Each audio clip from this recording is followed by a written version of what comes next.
Good morning student.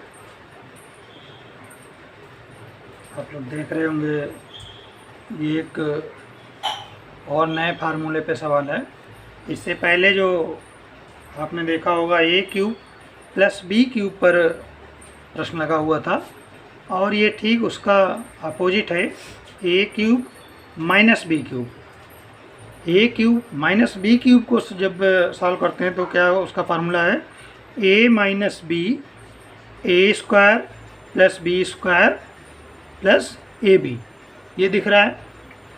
इसी पे हमारी कंपटीशन की परीक्षाओं में सवाल बनते हैं और जो सवाल कुछ इस तरह से बनते हैं जिनको देखने से ही लगता है कि बहुत ही सवाल कठिन है और हम उसको नहीं लगाते हैं।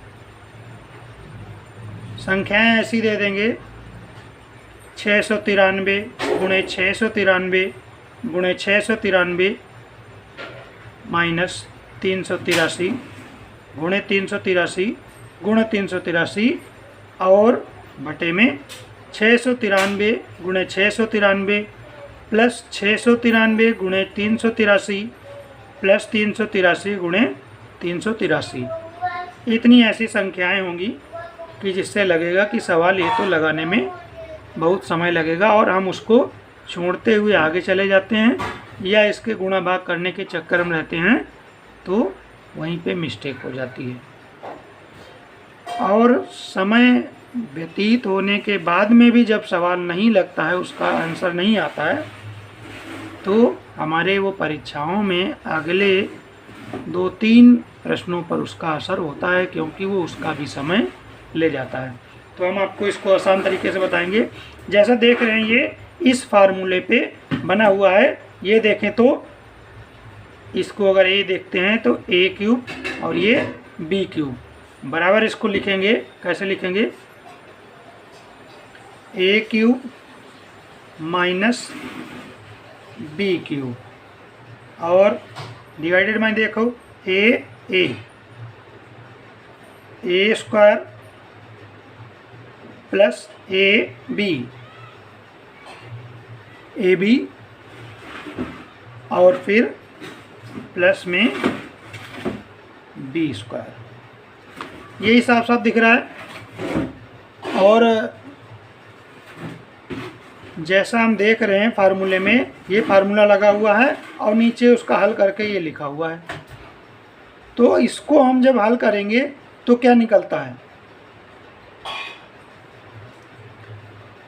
ए माइनस बी बाहर निकल आता है इंटू ऊपर लिखा हुआ है A square plus B square और प्लस ए बी और डिवाइडेड बाई में नीचे क्या है A square plus A B plus B square.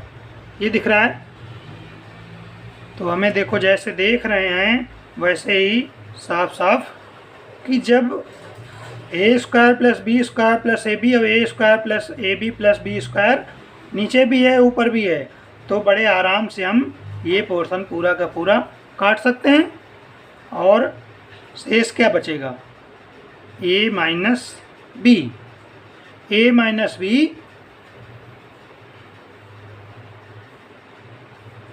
अर्थात ए माइनस बी। ए क्या है हमारा 693 माइनस में 383। ए माइनस बी आ गया 693 माइनस 383। आराम से घटा सकते हैं। इसको घटा के उत्तर कितना आ गया? 310। यही आंसर आ गया। अब हम इसको आसान तरीके से परीक्षा में ये सब लिखने की ज़रूरत नहीं है। जैसे ही हमने देखा कि ए क्यूब माइनस बी क्यूब पर और नीचे को जो डिवाइड में या बटे में जो लिखा हुआ है A square plus A B plus B square में लिखा हुआ है, अर्थात हमें कुछ नहीं करना है, सिर्फ ए माइनस बी कर लेना है। पहली संख्या से दूसरी संख्या को घटा के वही आपका उत्तर हो जाएगा। ये सब लिखने की कुछ ज़रूरत नहीं। ए क्यूब माइनस बी क्यूब का अगर फार्मूला लगा है तो हमें मालूम है उसमें ए माइनस बी कॉमन निकल रहा है, तो हम डायरेक्ट ए माइनस बी निकाल के उसका आंसर निकाल देंगे। ये सब लिखने की ज़रूरत नहीं है, ये आपके समझने के लिए, एक बार समझ गए तो कभी भी ऐसे आपके उत्तर गलत नहीं होंगे और समय भी आपका बहुत कम लगेगा। मुश्किल के 20 सेकंड 15 सेकंड करना क्या है, बस आपको समझना है कि ए क्यूब माइनस बी क्यूब पे ये सवाल लगा हुआ है, बस उसमें से पहली संख्या से दूसरी संख्या घटा देनी है, यही उत्तर हो गया। धन्यवाद।